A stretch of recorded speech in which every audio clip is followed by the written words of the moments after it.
മറ്റൊരു സെൻസറാണ് hot film air mass meter. This sensor is used to measure the airflow in the engine management system. Engine management സിസ്റ്റത്തിലെ air flow measure ചെയ്യാൻ വേണ്ടിയിട്ടാണ് ഈ sensor ഉപയോഗിക്കുന്നത്. It consist of measuring tube and sensor electronic with sensor element. ഇതൊരു ട്യൂബിലാണ് നമ്മളിത് ഘടിപ്പിച്ച് വെച്ചിട്ടുള്ളത്. The sensor element consist of heating resistors. അതിൽ sensor എലമെൻറ്റിൽ ഒരു ഹീറ്റിംഗ് റെസിസ്റ്റൻസ് ഉണ്ടാവും. അതേപോലെ രണ്ട് തെർമിസ്റ്ററുകൾ ഉണ്ടാവും. അത് രണ്ട് തെർമിസ്റ്ററിൻ്റെ പേര് ഒന്ന് R1 മറ്റൊന്ന് R2. അതുപോലെ and intake air temperature sensor, അതിൽ ഇൻടേക്ക് എയർ ടെമ്പറേച്ചർ സെൻസറും ഉണ്ടാവും. അപ്പോൾ ഈ ഒരു സെൻസിങ് എലമെൻറ്റിൽ 3 എലമെൻറ്റ്സ് ആണ് വേറെ അതിന് കൂടാതെ ഉള്ളത്. ഒന്ന് ഒരു ഹീറ്റിംഗ് റെസിസ്റ്ററാണ്, 2 തെർമിസ്റ്റർ ഉണ്ട്, മൂന്നാമതൊന്ന് ഇൻടേക്ക് എയർ ടെമ്പറേച്ചർ സെൻസറുണ്ട്. ഇനി അതിൻ്റെ വർക്കിംഗ് നോക്കാം. Sensors element is heated at constant temperature approximately 120°C above intake air temperature. ഇപ്പോൾ നമ്മുടെ ചുറ്റുമുള്ള ഒരു എയറിൻ്റെ ടെമ്പറേച്ചർ എന്ന് പറയുന്നത് ഒരു 35°C ആണെന്ന് വിചാരിക്കാം. ഇവിടെ സെൻസർ എലമെൻറ്റിൽ നമ്മൾ പറഞ്ഞു അതൊരു ഹീറ്റിംഗ് റെസിസ്റ്റേഴ്സ് ഉണ്ട്. അതൊരു കോൺസ്റ്റൻറ്റ് ടെമ്പറേച്ചറിൽ അതിനെ ഹീറ്റ് ചെയ്യിക്കും. അത് എന്ന് പറയുന്നത് 120°C. ഇപ്പോൾ സാധാരണ ഒരു എയർ ഇൻടേക്കിനേക്കാളും കൂടിയൊരു ടെമ്പറേച്ചറിൽ അതിനെ ഹീറ്റ് ചെയ്ത് നിർത്തിയിരിക്കും. എന്നിട്ട് എന്ത് ചെയ്യും, അതിലൂടെ എയറിനെ പാസ് ചെയ്യും. Due to the air flow there is a temperature difference at R1 and R2. അപ്പോൾ ഇവിടെ നിന്ന് ഒരു ടെമ്പറേച്ചർ, ഇവിടെ R1 ഉണ്ട്, R1 കൂടെ എയർ പാസ് ചെയ്ത് R2-ലെത്തുമ്പോഴേക്കും അവിടെ ഒരു ടെമ്പറേച്ചർ ഡിഫറൻസ് സംഭവിക്കും. കാരണം എയർ ഫ്ലോ ആണ്, എയർ ഫ്ലോയിൽ ടെമ്പറേച്ചർ ഡിഫറൻസ് ഉറപ്പായിട്ട് സംഭവിക്കും. This difference is recognised by electronic module and the intake air mass is calculated. ഈ ഒരു ടെമ്പറേച്ചറിലെ വ്യത്യാസം മനസ്സിലാക്കിക്കൊണ്ട്, അപ്പോൾ ടെമ്പറേച്ചർ മാറുമ്പോൾ റെസിസ്റ്റൻസ് മാറും. ആ റെസിസ്റ്റൻസിലെ വ്യത്യാസം ഇലക്ട്രോണിക് കൺട്രോൾ യൂണിറ്റ് മെഷർ ചെയ്തിട്ട് അവിടെയുള്ള എയറിൻ്റെ മാസ് കാൽക്കുലേറ്റ് ചെയ്യും. അങ്ങനെയാണ് hot film air mass meter work ചെയ്യുന്നത്. This also decide the direction of air flow. അപ്പോൾ R1 നിന്നും R2-ലേക്കാണ് എയർ പോകുന്നതെങ്കിൽ അവിടെയുള്ള ടെമ്പറേച്ചറിൻ്റെ വ്യത്യാസം മനസ്സിലാക്കിയിട്ട്, കാരണം ഒരു ഹീറ്റിംഗ് എലമെൻറ്റ് വെച്ചിട്ടുണ്ട്, ആ ഹീറ്റിംഗ് എലമെൻറ്റിലൂടെ പാസ് ചെയ്യുമ്പോൾ ടെമ്പറേച്ചർ കൂടും.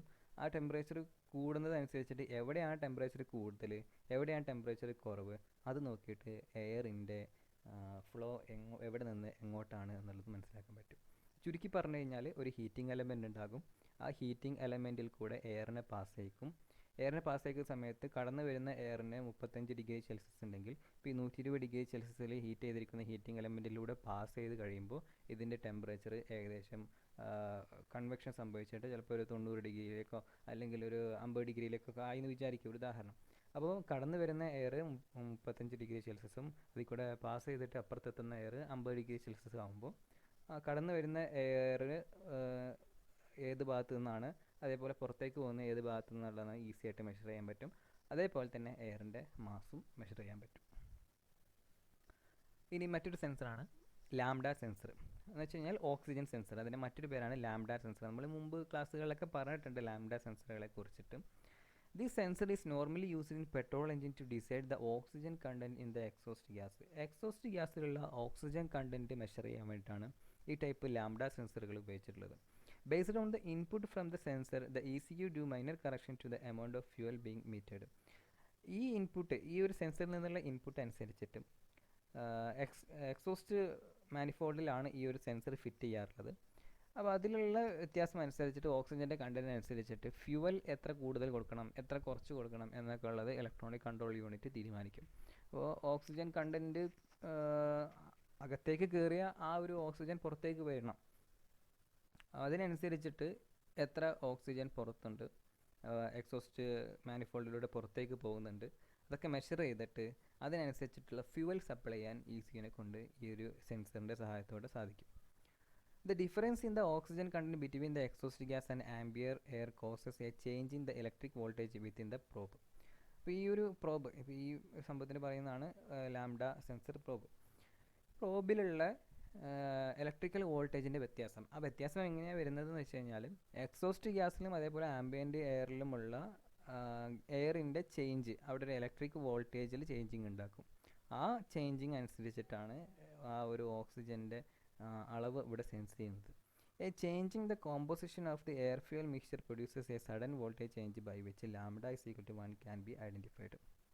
അപ്പോൾ ഈ ഒരു composition, air fuel mixture produce ചെയ്യുന്ന സഡൻ വോൾട്ടേജ് ചേഞ്ച് എന്ന് പറയുന്നത് ലാംഡ ഇസ് ഈക്വൽ ടു 1 ആണെന്നുള്ളത് ഈ ഒരു ലാംഡ സെൻസർ ഐഡൻറ്റിഫൈ ചെയ്യുന്നതനുസരിച്ചിട്ടാണ് നമുക്ക് ഈ എയർ ഫ്യൂവൽ മിക്സറിൽ അഡ്ജസ്റ്റ്മെൻറ്റ് നടത്തിയിട്ട് ഇലക്ട്രോണിക് കൺട്രോൾ മൊഡ്യൂളിലൂടെ അല്ലെങ്കിൽ ECM കൂടെ നമുക്ക് ഓക്സിജൻ്റെ ഇൻടേക്കും അതേപോലെ ഫ്യൂവൽ മിക്സ്ചറിങ്ങും കാര്യങ്ങളൊക്കെ മെഷർ ചെയ്യാനും സപ്ലൈ ചെയ്യാനൊക്കെ പറ്റും. ഓക്കെ, കണക്ഷൻ വിത്ത് OBD2 അതിൻ്റെ ഒരു ആപ്ലിക്കേഷൻ ഇവിടെ പറയുന്നുണ്ട്. ഈ കാണിക്കുന്നത് കാറ്റലറ്റിക് കൺവേർട്ടറാണ്. കാറ്റലറ്റിക് കൺവേർട്ടറിൻ്റെ സ്റ്റാർട്ടിങ്ങിലും അതുപോലെ എൻഡിങ്ങിലും 2 ലാംഡ സെൻസറുകൾ ഫിറ്റ് ചെയ്ത് വെച്ചിട്ടുണ്ട്. Second lambda sensor is connected after the catalytic converter. ഇതാണ് സെക്കൻഡ് ലാംഡ കൺവേർട്ടർ. ഇത് കാറ്റലറ്റിക് കൺവേർട്ടർ കഴിഞ്ഞിട്ടാണ് ഫിറ്റ് ചെയ്ത് വെച്ചിട്ടുള്ളത്. It test correct function of the catalytic converter. ഈ കാറ്റലറ്റിക് കൺവേർട്ടറിൻ്റെ വർക്കിംഗ് കൃത്യമാണോ എന്നുള്ളത് ചെക്ക് ചെയ്യാൻ വേണ്ടിയിട്ടാണ് 2 സൈഡിലും ഈ ടൈപ്പ് സെൻസറുകൾ ഫിറ്റ് ചെയ്ത് വെച്ചിട്ടുള്ളത്. അപ്പോൾ ഇതിലേക്ക് വരുന്ന ഓക്സിജൻ്റെ അളവ് ഇവിടെ സെൻസ് ചെയ്യുന്നു. കാറ്റലറ്റിക് കൺവേർട്ടറിലൂടെ കടന്നു പോയതിന് ശേഷം പിന്നെയുള്ള ഓക്സിജൻ്റെ അളവ് ഇവിടെ ചെക്ക് ചെയ്യുന്നു. ആ സമയത്ത് കാറ്റലറ്റിക് കൺവേർട്ടറിൽ ഇത്ര ഓക്സിജനെ പുറത്തേക്ക് വരാൻ പാടുള്ളൂ, അല്ലെങ്കിൽ ഇത്ര ഓക്സിജനായിട്ട് ഇതിനെ കൺവേർട്ട് ചെയ്തിരിക്കണം എന്നൊക്കെ സ്റ്റാൻഡേർഡ് വാല്യൂ ഉണ്ട്. ഈ സ്റ്റാൻഡേർഡ് വാല്യൂവിൽ എന്തെങ്കിലും വ്യത്യാസം ഉണ്ടെങ്കിൽ ഇവിടെ കാറ്റലറ്റിക് കൺവേർട്ടർ വർക്കിംഗ് കൃത്യമല്ല എന്നുള്ള ഇൻഫർമേഷൻ കൊടുക്കും. അപ്പോൾ ഈ OBD2 എന്ന് പറയുന്നത് ഓൺ ബോർഡ് ഡയഗ്നോസിസ് ആണ്. ഓൺ ബോർഡ് ഡയഗ്നോസിസ് എന്ന് പറയുന്നത് ഇപ്പോൾ നമ്മളെ വെഹിക്കിളുകളിലൊക്കെ ഉള്ള ഒരു സിസ്റ്റമാണ്. വെഹിക്കിളിൻ്റെ ഡാഷ്ബോർഡിൻ്റെ അടിയിൽ നമുക്ക് OBD കണക്ടർ വെച്ച് കഴിഞ്ഞാൽ ഇതിന് ഏതെങ്കിലും ഒരു പാർട്സിന് എന്തെങ്കിലും വർക്കിംഗ് കംപ്ലൈൻറ്റ് എന്തെങ്കിലും ഉണ്ടെങ്കിൽ അത് ഡിറ്റക്റ്റ് ചെയ്തിട്ട് നമുക്ക് പറഞ്ഞുതരും. അത് ഡിസ്പ്ലേ ചെയ്ത് തരുന്ന സംഭവമാണ് ഓൺ ബോർഡ് ഡയഗ്നോസിസ് സിസ്റ്റം. ആ on board diagnosis system work ചെയ്യാൻ വേണ്ടിയിട്ടാണ് ഈ 2 ടൈപ്പ് സെൻസറുകൾ ഇവിടെ ഉപയോഗിച്ചിട്ടുള്ളത്. ഇപ്പോൾ ECUവിന് ഈ ഒരു ഇൻഫർമേഷൻ കിട്ടിയിട്ട് പ്രത്യേകിച്ച് കാര്യമൊന്നുമില്ല. കാരണം കാറ്റലറ്റിക് കൺവേർട്ടറിന് എന്തെങ്കിലും കംപ്ലൈൻറ്റ് ഉണ്ടെങ്കിൽ ഇത് റീപ്ലേസ് ചെയ്യണം. ഈ ECUവിന് കിട്ടിക്കഴിഞ്ഞിട്ടും കാറ്റലറ്റിക് കൺവേർട്ടറിൻ്റെ വർക്കിങ്ങിനെ കൺട്രോൾ ചെയ്യിക്കാനോ ഒന്നും ECUവിനെ കൊണ്ട് സാധിക്കില്ല. അപ്പോൾ അത് നമ്മൾ സർവീസ് സെൻറ്ററിൽ എത്തുമ്പോഴാണ് അവർ OBD ഡിവൈസ് വെച്ചിട്ട് ചെക്ക് ചെയ്യുന്നത്. അങ്ങനെ കാറ്റലറ്റിക് കൺവേർട്ടറിൻ്റെ വർക്കിംഗ് ക്ലിയർ ആണോ എന്നുള്ളത് ചെക്ക് ചെയ്യാൻ വേണ്ടി മാത്രമേ ഈ സെൻസറുകളെ കൊണ്ട് സാധിക്കുള്ളൂ. ഓക്കെ, അപ്പോൾ ഇത്രയും നേരം നമ്മൾ പറഞ്ഞത് സെൻസറുകളായിരുന്നു. പല ടൈപ്പ് സെൻസറുകൾ നമ്മൾ പഠിച്ചു. ഇനി നമ്മൾ പറയാൻ പോകുന്നത് ആക്ച്വേറ്ററുകളാണ്. അപ്പോൾ സെൻസറും ആക്ച്വേറ്ററും തമ്മിലുള്ള വ്യത്യാസം എന്ന് വെച്ചാൽ സെൻസർ സെൻസ് ചെയ്യുന്ന ഒരു സിഗ്നൽ, ആ ഒരു സിഗ്നലുകളെ ECUയിൽ വെച്ചിട്ട് പ്രോസസ്സ് ചെയ്തിട്ട് ECU പിന്നെ സിഗ്നൽസ് കൈമാറുന്നത് ആക്ച്വേറ്റേഴ്സിനാണ്. ഈ ആക്ച്വേറ്റേഴ്സിൻ്റെ വർക്കിംഗ് ആണ്. പല ടൈപ്പ് ആക്ച്വേറ്ററുകൾ വാഹനങ്ങളിൽ ഉപയോഗിക്കുന്നുണ്ട്. ആ ആക്ച്വേറ്ററുകൾ ഏതൊക്കെയാണെന്നുള്ളത് ഇനി നമ്മൾ പരിചയപ്പെടാൻ പോകുന്നത്. അതിലൊരു 4 ടൈപ്പ് ഇവിടെ പറയുന്നുണ്ട്. ഒന്ന് ഇഞ്ചക്ടറിലെ ആക്ച്വേറ്ററിന് ഉദാഹരണമാണ് സോളിനോയിഡ് വാൾവ്. സോളിനോയിഡ് വാൾവിൻ്റെ വർക്കിംഗ് ഒരു ആക്ച്വേറ്ററാണ്. അതിൻ്റെ ഓപ്പണിങ് ക്ലോസിങ് കൺട്രോൾ ചെയ്യുകയാണ് ഇവിടെ ചെയ്യുന്നത്. ആക്ച്വേറ്റർ എന്ന് വെച്ച് കഴിഞ്ഞാൽ മെക്കാനിക്കൽ മൂവ്മെൻറ്റ്സ് ക്രിയേറ്റ് ചെയ്യുന്ന ഡിവൈസാണ് ആക്ച്വേറ്റർ എന്ന് പറയുന്നത്. സെൻസർ എന്ന് പറയുന്നത് ഈ മെക്കാനിക്കൽ മൂവ്മെൻറ്റിനെ സെൻസ് ചെയ്യുന്നതാണ് സെൻസർ. സെൻസ് ചെയ്തിട്ട് പിന്നെ ഒരു മെക്കാനിക്കൽ മൂവ്മെൻറ്റ് ഉണ്ടാക്കുന്ന ഒരു ഡിവൈസാണ് ആക്ച്വേറ്റർ എന്ന് പറയുന്നത്. രണ്ടും എന്തൊക്കെയാണെന്നുള്ളത് കൃത്യമായിട്ട് മനസ്സിലാക്കാം. രണ്ടാമതൊന്ന് പവർ വിൻഡോസിൽ ഉപയോഗിക്കുന്ന മോട്ടർ, വൈപ്പർ മോട്ടോഴ്സ്, പിന്നെ റിലേസ് നമ്മൾ ഹെഡ് ലാമ്പിൽ റിലേ ഉപയോഗിക്കുന്നുണ്ട്, ഹോൺ റിലേ ഉപയോഗിക്കുന്നുണ്ട്, ഇൻഡിക്കേറ്റർ റിലേ. ഇത് ഈ റിലേകളുടെയൊക്കെ വർക്കിംഗ് എന്തൊക്കെയാണ്, അതിൽ ആക്ച്വേറ്ററുകൾ എങ്ങനെയാണ്, റിലേസ്, അപ്പോൾ ഈ റിലേസിൻ്റെയൊക്കെ വർക്കിംഗ് എങ്ങനെയാണെന്നുള്ളതൊക്കെയാണ് നമ്മളിപ്പോൾ ചർച്ച ചെയ്യാൻ പോകുന്നത്. Number of actuators depend upon the device to be operated. അപ്പോൾ എത്ര ഡിവൈസ് വർക്ക് ചെയ്യുന്നുണ്ട് അതിനനുസരിച്ചിട്ട് ആക്ച്വേറ്ററുകളുടെ എണ്ണവും കൂടും. ഇപ്പോൾ 4 സിലിണ്ടർ എഞ്ചിൻ ആണെങ്കിൽ 4 സിലിണ്ടറിലേക്ക് 4 ഇഞ്ചക്ടർ കൊടുക്കും. ആ 4 ഇഞ്ചക്ടറിൽ 4 സോളിനോയിഡ് വാൾവ് ഉണ്ടാകും. അങ്ങനെ എവിടെയൊക്കെ എത്ര ഡിവൈസ് വർക്ക് ചെയ്യുന്നോ അതിനനുസരിച്ചിട്ട് ആക്ച്വേറ്ററുകളുടെ എണ്ണവും കൂടും. അതിൽ ഫസ്റ്റ് വണ്ണാണ് ആക്ച്വേറ്ററിൽ ഫസ്റ്റ് വണ്ണ് സോളിനോയിഡ് ഉപയോഗിക്കുന്നത് ഇഞ്ചക്ടറുകളിലാണ്. അല്ലാത്ത സ്ഥലങ്ങളിലും സോളിനോയിഡ് ഉപയോഗിക്കുന്നുണ്ട് വാൾവിൻ്റെ ഭാഗത്ത്. A solenoid is an electro mechanical switch. ഇതൊരു ഇലക്ട്രോ മെക്കാനിക്കൽ സ്വിച്ചാണ് ഓർ വാൾവാണ്. That is controlled by an electric current. അപ്പോൾ ഇലക്ട്രിക് കറണ്ട് കൊടുക്കുന്നതിനനുസരിച്ചിട്ട് ഓപ്പണിങ്ങും ക്ലോസിങ്ങും ചെയ്യാൻ വേണ്ടി നമ്മളെ സഹായിക്കുന്ന ഒരു ടൈപ്പ് ഇലക്ട്രോ മെക്കാനിക്കൽ സ്വിച്ചാണ് സോളിനോയിഡ് എന്ന് പറയുന്നത്. The electric current runs through a solenoid. ഇപ്പോൾ ഒരു സോളിനോയിഡിലൂടെ electric current pass ചെയ്യിക്കുകയാണ്. Which is a wire coil wrapped around a metallic core. ഒരു മെറ്റാലിക് കോറിന് ചുറ്റും വയർ കോയിൽ റാപ്പ് ചെയ്ത് വെച്ചിട്ടുണ്ട്, ചുറ്റി വെച്ചേക്കുവാണ്. A solenoid creates a controlled magnetic field when a electrical current is passed through it. ഒരു electrical current pass ചെയ്യുന്ന സമയത്ത് ഇപ്പോൾ നമ്മളൊരു ആണി എടുത്തിട്ട് അതിന് ചുറ്റും കമ്പി ചുറ്റി കഴിഞ്ഞിട്ട് അതിൽ കൂടെ ഒരു കറണ്ട് പാസ് ചെയ്യുന്ന സമയത്ത് ഇതൊരു മാഗ്നറ്റായി മാറും. ഒരു സിദ്ധാന്തമാണ്. ജസ്റ്റ് ഒരു പീസ് മെറ്റാലിക് പീസ് എടുത്ത് അതിന് ചുറ്റും കമ്പി ചുറ്റിയിട്ട് അതിൽ കൂടെ ആ കമ്പിയിൽ കൂടെ ഇലക്ട്രിക് കറണ്ട് പാസ് ചെയ്ത് കഴിഞ്ഞ് കഴിഞ്ഞാൽ അവിടെ ഒരു മാഗ്നറ്റിക് ഉണ്ടാകും എന്നുള്ളത്. ആ ഒരു സംവിധാനമാണ് സോളിനോയിഡിൽ എടുത്തിട്ടുള്ളത്. ഇവിടെ ഇലക്ട്രിക് കറണ്ട് പാസ് ചെയ്യുന്ന സമയത്ത് അതിന് കൺട്രോൾഡ് മാഗ്നറ്റിക് ഫീൽഡ് ഉണ്ടാവും എന്നുള്ളതാണ്. അപ്പോൾ നമ്മൾ അതിലേക്ക് കൊടുക്കുന്ന ഇലക്ട്രിസിറ്റിയുടെ പവർ അനുസരിച്ചായിരിക്കും മാഗ്നറ്റിക് ഫീൽഡിൻ്റെ പവർ. അപ്പോൾ കുറഞ്ഞ ഇലക്ട്രിക് കറണ്ടാണ് കൊടുക്കുന്നതെങ്കിൽ അവിടെ കുറഞ്ഞ മാഗ്നറ്റിക് ഉണ്ടാവുള്ളൂ. നല്ല കറണ്ട് കൊടുത്തിട്ടുണ്ടെങ്കിൽ നല്ല മാഗ്നറ്റിക് ഫീൽഡ് ഉണ്ടാകും. അപ്പോൾ അതിനനുസരിച്ച് മാഗ്നറ്റിക് പവർ അവിടെ കിട്ടും. അപ്പോൾ അതിനനുസരിച്ചിട്ട് വാൾവ് ക്ലോസ് ചെയ്യാനും ഓപ്പൺ ചെയ്യാനൊക്കെ നമ്മളെ കൊണ്ട് സാധിക്കും. ഈ ഒരു മാഗ്നറ്റിക് ഫീൽഡ് വ്യത്യാസം വരുത്തിക്കൊണ്ട്. അപ്പോൾ ECUക്ക് ഇപ്പോൾ ഓപ്പൺ ചെയ്യണം ക്ലോസ് ചെയ്യണം എന്നുണ്ടെങ്കിൽ ഒരു ബുദ്ധിമുട്ടൊന്നുമില്ല. കൂടുതൽ കറണ്ട് കൊടുക്കുന്നു ആ സമയത്ത് അതനുസരിച്ചിട്ട് മാഗ്നറ്റിക് ഫീൽഡ് അവിടെ ഉണ്ടാകുമ്പോൾ ഒരു ഓപ്പണിംഗ് സംഭവിക്കുന്നു. മാഗ്നറ്റിക് ഫീൽഡ് കുറച്ച് കൊടുക്കുമ്പോൾ അവിടെ ക്ലോസിങ് സംഭവിക്കുന്നു. അങ്ങനെ അതിനെ കൺട്രോൾ ചെയ്യിക്കാൻ ECUവിനെ കൊണ്ട് വെറും ഒരു കറണ്ട് പാസ് ചെയ്യുന്നതിലൂടെ മാത്രം സാധിക്കും. ആക്ച്വേറ്ററിൽ രണ്ടാമത്തെ ഒരു എക്യുപ്മെൻ്റ് ആണ് സ്റ്റെപ്പർ മോട്ടർ എന്ന് പറയുന്നത്. Stepper motor provides a means for precise positioning and speed control without use of feedback sensor. ഒരു ഫീഡ്ബാക്ക് സെൻസറിൻ്റെ സഹായം ആവശ്യമില്ലാതെ തന്നെ കൃത്യമായിട്ടുള്ള പൊസിഷനിങ്ങും അതേപോലെ സ്പീഡും കൺട്രോൾ ചെയ്തുകൊണ്ട് ഒരു മോട്ടർ വർക്ക് ചെയ്യിക്കാൻ പറ്റുന്നതാണ് സ്റ്റെപ്പർ മോട്ടറിൻ്റെ പ്രത്യേകത. അപ്പോൾ സാധാരണ നമ്മളൊരു മോട്ടർ വർക്ക് ചെയ്യുന്നത് അതിൻ്റെ സ്പീഡ് ചിലപ്പോൾ നമുക്ക് കൺട്രോൾ ചെയ്യാൻ പറ്റിക്കൊള്ളണമെന്നില്ല. അതേപോലെ അതിൻ്റെ പൊസിഷനും. ഇപ്പോൾ ഒരു മോട്ടർ നമ്മൾ ജസ്റ്റ് ഒന്ന് ഇങ്ങോട്ട് സ്റ്റാർട്ടായി കഴിഞ്ഞ് കഴിഞ്ഞാൽ അത് കറങ്ങി വന്ന് എവിടെ നിൽക്കും എന്നുള്ളത് നമുക്ക് കൃത്യമായിട്ട് പറയാൻ പറ്റില്ല. ഈ ഒരു സ്റ്റെപ്പർ മോട്ടർ ആണെങ്കിൽ എത്ര ഡിഗ്രി ഷാഫ്റ്റ് തിരിയണം എന്നുള്ളത് വളരെ കൃത്യമായിട്ട് കൺട്രോൾ ചെയ്യിക്കാൻ സ്റ്റെപ്പർ മോട്ടർ കൊണ്ട് സാധിക്കും. അപ്പോൾ the basic operation of a stepper motor allows the shaft to move a precise number of degrees each time a pulse of electricity is send to the motor. അപ്പോൾ ഈ മോട്ടറിലേക്ക് pass ചെയ്യുന്ന ഇലക്ട്രിസിറ്റിയുടെ pulse അനുസരിച്ചിട്ട്, ഇപ്പോൾ അതിലേക്ക് കുറഞ്ഞ ഇലക്ട്രിസിറ്റിയാണ് പാസ് ചെയ്യുന്നതെങ്കിൽ ആ ഇലക്ട്രിസിറ്റിക്ക് അനുസരിച്ചിട്ട് ഈ ഒരു മോട്ടർ കൃത്യമായിട്ടൊരു ആംഗിളിൽ റൊട്ടേറ്റ് ചെയ്യാൻ വേണ്ടി സാധിക്കും. ഇപ്പോൾ നമുക്ക് വെറും ഒരു 45 ഡിഗ്രി ആണ് മൂവ്മെൻറ്റ് ആവശ്യമുള്ളൂ എന്നുണ്ടെങ്കിൽ സ്റ്റെപ്പർ മോട്ടറിലേക്ക് അതിനനുസരിച്ചുള്ള കറണ്ട് പാസ് കഴിഞ്ഞാൽ കൃത്യം 45 ഡിഗ്രിയിൽ ഷാഫ്റ്റ് റൊട്ടേറ്റ് ചെയ്തിട്ട് ആ മോട്ടർ അവിടെ സ്റ്റോപ്പ് ആവും. അപ്പോൾ നമുക്ക് ഇത് വെഹിക്കിളിൽ ഉപയോഗിക്കുന്ന പവർ വിൻഡോ, വൈപ്പർ മോട്ടർ ഇതിൻ്റെയൊക്കെ വർക്കിങ്ങിൽ വളരെ അത്യാവശ്യമുള്ള കാര്യമാണ് കൃത്യത എന്നുള്ളത്. ഈ ഒരു ഡിഗ്രി കൃത്യമായി കഴിഞ്ഞാൽ മാത്രമേ അതിൻ്റെ വർക്കിംഗ് നമുക്ക് കൃത്യമായിട്ട് ചെയ്യാൻ പറ്റുള്ളൂ. അപ്പോൾ അങ്ങനെയുള്ള സ്ഥലങ്ങളിൽ ഉപയോഗിക്കുന്ന മോട്ടറാണ് സ്റ്റെപ്പർ മോട്ടർ എന്ന് പറയുന്നത്. Since the shaft of the rotor moves only the number of degrees that it was designed for when each pulse is delivered. അപ്പോൾ അതിൻ്റെ ഷാഫ്റ്റ് ഇത്ര ഡിഗ്രി തിരിയണം, ഇത്ര ഡിഗ്രി റൊട്ടേറ്റ് ചെയ്യണം എന്നുള്ളതൊക്കെ അതിൽ സെറ്റ് ചെയ്ത് വെച്ചിട്ടുള്ളതാണ്. ആ ഒരു പൾസ് കിട്ടുന്നത് വരെ, ഇലക്ട്രിക് പൾസ് കിട്ടുന്നതിനനുസരിച്ചിട്ട് മാത്രമേ ഈ ഒരു സംഭവം റൊട്ടേറ്റ് ചെയ്യുള്ളൂ. You can control the pulses that are send and control the positioning and speed. അപ്പോൾ ആ ഒരു പൾസിനനുസരിച്ചിട്ട് നമുക്ക് പൊസിഷനിങ്ങും സ്പീഡും അഡ്ജസ്റ്റ് ചെയ്യാൻ പറ്റുന്നതാണ്. ഇപ്പോൾ ഉദാഹരണം പറയുകയാണെങ്കിൽ പവർ വിൻഡോ നമ്മൾ motor up ചെയ്യിക്കുകയാണ്.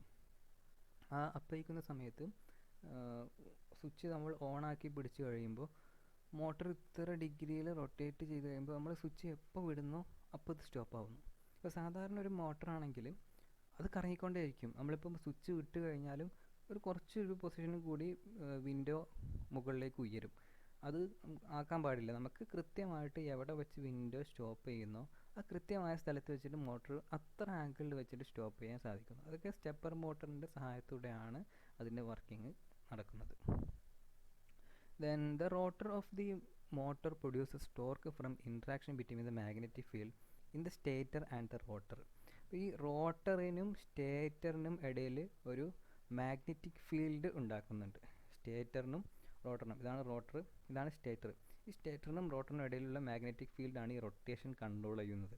The strength of the magnetic field is proportional to the amount of current sent to the stator and the number of turns in the windings. അപ്പോൾ ആ ഒരു മാഗ്നറ്റിക് ഫീൽഡിന് അനുസരിച്ചിട്ടുള്ള ഒരു കറണ്ട്, ഇപ്പോൾ നമ്മൾ ഇതിലേക്ക് ഇപ്പോൾ ഒരു 12 വോൾട്ട് പാസ് ചെയ്ത് കഴിയുമ്പോൾ ഒരു 6 ആംപിയർ പാസ് ചെയ്യാമെന്ന് വിചാരിച്ചു. 6 ആംപിയറോ 10 ആംപിയറോ നമ്മൾ അതിലേക്ക് പാസ് ചെയ്ത് കഴിയുന്ന സമയത്ത് എത്രയാണോ ഇതിലേക്ക് പാസ് ചെയ്തിട്ടുള്ള കറണ്ട്, ഈ കറണ്ടിനനുസരിച്ചിട്ട് ഈ ഒരു മാഗ്നറ്റിക് ഫീൽഡ് ഇവിടെ കൂടുന്നു. അപ്പോൾ നല്ലൊരു കറണ്ട് കൊടുത്തിട്ടുണ്ടെങ്കിൽ നല്ല മാഗ്നറ്റിക് ഫീൽഡ് ഉണ്ടാവും, നല്ല കൺട്രോളിങ് ഉണ്ടാവും. കുറഞ്ഞ പവർ കൊടുത്തിട്ടുള്ളൂ, കുറഞ്ഞ കറണ്ടേ കൊടുത്തിട്ടുള്ളെങ്കിൽ അവിടുത്തെ മാഗ്നറ്റിക് ഫീൽഡ് കുറവായിരിക്കും. അതിനനുസരിച്ചിട്ട് ഇത് സ്ലിപ്പായി പോവുകയും ചെയ്യും. അതിന് പിടിച്ച് നിർത്തണമെന്നുണ്ടെങ്കിൽ നല്ല കറണ്ട് കൊടുക്കുക, വളരെ സ്മൂത്തായിട്ട് റൺ ചെയ്യിക്കണമെന്നുണ്ടെങ്കിൽ വളരെ കുറഞ്ഞ കറണ്ട് കൊടുക്കുക.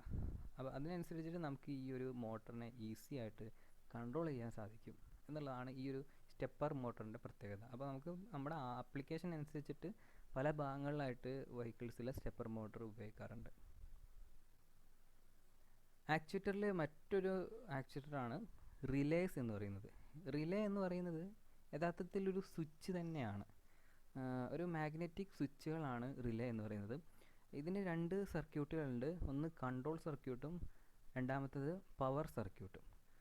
അതിൽ കൺട്രോൾ സർക്യൂട്ടാണ് പവർ സർക്യൂട്ടിനെ കൺട്രോൾ ചെയ്യുന്നത്. പേര് തന്നെയുണ്ട്, പവർ കൊടുക്കുന്ന സർക്യൂട്ടാണ് പവർ സർക്യൂട്ടും കൺട്രോൾ ചെയ്യുന്ന സർക്യൂട്ടാണ് കൺട്രോൾ സർക്യൂട്ടും. നമ്മൾ കൺട്രോൾ ചെയ്യുന്നത് നമ്മുടെ ECUമായിട്ട് ഇതിൻ്റെ കണക്ഷൻ വരുന്നത് കൺട്രോൾ സർക്യൂട്ടിലേക്കായിരിക്കും. Control the operation which are activated by control unit or switch. It require very less power to activate. അപ്പോൾ ഇതിൻ്റെ ഒരു അഡ്വാൻറ്റേജ് എന്ന് പറയുന്നത് വളരെ കുറഞ്ഞ പവർ കൊടുത്തു കഴിഞ്ഞാൽ തന്നെ കൺട്രോൾ സർക്യൂട്ടിനെ നമുക്ക് ആക്ടിവേറ്റ് ചെയ്യാൻ സാധിക്കും. ഈ ഒരു പവർ സർക്യൂട്ടിൻ്റെ പവർ വളരെ കൂടുതലാണെങ്കിൽ പോലും ഈ ഒരു സ്വിച്ചിങ് ആക്ഷൻ വളരെ കുറഞ്ഞ പവറിലൂടെ കൺട്രോൾ സർക്യൂട്ട് കൊണ്ട് സാധിക്കും. അതാണ് ഇതിൻ്റെ ഒരു അഡ്വാൻറ്റേജ് എന്ന് പറയുന്നത്. പവർ സർക്യൂട്ട് ആണെങ്കിലും connect to the load main current flows through the circuit. Power circuit എന്ന് പറയുന്നത് അതിൻ്റെ മെയിൻ, ഇപ്പോൾ ഇവിടെ മോട്ടർ കൊടുത്തിട്ടുണ്ട്, ഈ മോട്ടറുമായിട്ട് കണക്ട് ചെയ്തിട്ടുള്ള സർക്യൂട്ടാണ് പവർ സർക്യൂട്ട് എന്ന് പറയുന്നത്. ഇവിടേക്ക് കൺട്രോൾ സർക്യൂട്ടിലേക്ക് ഒരു കണക്ഷൻ വരികയാണ്. ഈ ഒരു സിസ്റ്റത്തെ ക്ലോസ് ചെയ്തുകൊണ്ട് വർക്കിംഗ് കണ്ടീഷൻ ആക്കാൻ വേണ്ടിയിട്ടുള്ളൊരു സിഗ്നൽ വന്നു കഴിഞ്ഞാൽ കൺട്രോൾ സർക്യൂട്ട് ഈ ഒരു പവർ സർക്യൂട്ടിനെ ക്ലോസ് ചെയ്തിട്ട് വർക്കിംഗ് കണ്ടീഷൻ ആക്കും. ഇനി അതപ്പോൾ ഓപ്പൺ ആക്കാൻ വേണ്ടിയിട്ട് സിഗ്നൽ വരുന്നു, ആ സമയത്ത് ഇതിനെ ഓപ്പൺ ആക്കുന്നു, വർക്കിംഗ് സ്റ്റോപ്പ് ചെയ്യിക്കുന്നു. ഇത്രയേ ഉള്ളൂ റിലേ എന്നുള്ള സംഭവത്തിൻ്റെ വർക്കിംഗ്. ഇതൊരു സ്വിച്ച് എന്നുള്ളത് മാത്രമേ ഉള്ളൂ. നമ്മൾ മാനുവലി ഒരു സ്വിച്ച് ഓപ്പണിങ് ക്ലോസിങ്ങും ആക്കുന്നത് പോലെ തന്നെ ECUയിൽ നിന്നുള്ള സിഗ്നൽ അനുസരിച്ചിട്ട് വർക്ക് ചെയ്യിക്കാൻ വേണ്ടിയിട്ട് ഉപയോഗിക്കുന്ന ഒരു ടൈപ്പ് ആക്ച്വേറ്ററാണ് റിലേ എന്ന് പറയുന്നത്. അതിൽ റിലേ തന്നെ രണ്ട് ടൈപ്പ് ഉണ്ട്, നോർമലി ഓപ്പൺ റിലേ ഉണ്ട്, നോർമലി ക്ലോസ് റിലേ ഉണ്ട്. രണ്ടിൻ്റെ ഫിഗറുകളാണ് ഇവിടെ കൊടുത്തിട്ടുള്ളത്. ഇവിടെ നോക്കിക്കഴിഞ്ഞാൽ നോർമലി ഓപ്പണിൽ ഇവിടെ നോർമലി ഓപ്പൺ ആയിട്ടാണ് കാണിച്ചിട്ടുള്ളത്. നോർമലി ക്ലോസ് റിലേ ആണെങ്കിൽ ഇവിടെ ക്ലോസ് ആയിട്ടാണ് കാണിച്ചിട്ടുള്ളത്. നോർമലി ഓപ്പൺ റിലേൻ്റെ പ്രത്യേകത open circuit is in open position, power circuit is in open position. Power circuit open പൊസിഷനിലാണ് നിൽക്കുന്നത്. ഓപ്പൺ സർക്യൂട്ട് എന്ന് വെച്ച് കഴിഞ്ഞാൽ ഓഫ് പൊസിഷനിലാണ് നിൽക്കുന്നത്. Circuit closes when control circuit is activated. Control circuit activate ആകുന്ന സമയത്ത് ഇവിടെ പവർ സർക്യൂട്ട് ക്ലോസ് ആകും. അപ്പോൾ കൺട്രോൾ സർക്യൂട്ടിലേക്ക് എപ്പോൾ ഓൺ വരുന്നോ ആ സമയത്തെ സർക്യൂട്ട് ക്ലോസ് ആവുള്ളൂ. നോർമലി ക്ലോസ്ഡ് റിലേ എന്ന് പറഞ്ഞു കഴിഞ്ഞാൽ power circuit is in close position. Power circuit close പൊസിഷനിലാണ് എന്ന് വെച്ച് കഴിഞ്ഞാൽ അത് ഓണിലാണ്. സർക്യൂട്ട് ഓപ്പൺസ്, അപ്പോൾ പവർ സർക്യൂട്ട് ഓപ്പൺ ആകും എപ്പോൾ ഓഫ് പൊസിഷനിലെത്തും when control circuit is inactivated. Control circuit inactivate ആകുന്ന സമയത്ത് പവർ സർക്യൂട്ട് ഓപ്പൺ ആകും. ഇങ്ങനെ രണ്ട് ടൈപ്പ് റിലേസ് ആണ് സാധാരണ വെഹിക്കിൾസിൽ ഉപയോഗിക്കുന്നത്. പേര് ശ്രദ്ധിക്കുക, ഒന്ന് നോർമലി ഓപ്പൺ റിലേയും മറ്റൊന്ന് നോർമലി ക്ലോസ് റിലേയുമാണ്. ഇന്ന് നമ്മൾ ഡിസ്കസ് ചെയ്തത് സെൻസറുകളുടെയും അതുപോലെ ആക്ച്വേറ്ററുകളുടെയും വർക്കിംഗ് ആണ്. ഒരു വെഹിക്കിളിന് ഘടിപ്പിച്ചിട്ടുള്ള ഏതൊക്കെ സെൻസറുകളുണ്ട്, ഏതൊക്കെ ടൈപ്പ് സെൻസറുകളുണ്ട്, ECUമായിട്ട് കണക്ട് ചെയ്തിട്ടുള്ള സെൻസറുകൾ ഏതൊക്കെയാണ്, ദെൻ ECUയിൽ നിന്നും പ്രോസസ്സിങ് കഴിഞ്ഞ് ആക്ച്വേറ്ററുകളിലേക്ക് EC പാസ് ചെയ്യുന്നത്, അത് ഏതൊക്കെ ടൈപ്പ് ആക്ച്വേറ്ററുകളാണ് ഒരു വെഹിക്കിളിൽ ഉപയോഗിക്കുന്നത് എന്നൊക്കെയുള്ളതാണ്. ഇത് വളരെ പ്രധാനപ്പെട്ടുള്ളൊരു പോർഷനാണ്, സെൻസറുകളും അതേപോലെ ആക്ച്വേറ്ററുകളും. ഡൗട്ട്സ് എന്തെങ്കിലും ഉണ്ടെങ്കിൽ ഗ്രൂപ്പിൽ ഡിസ്കസ് ചെയ്യാം. Okay, thank you.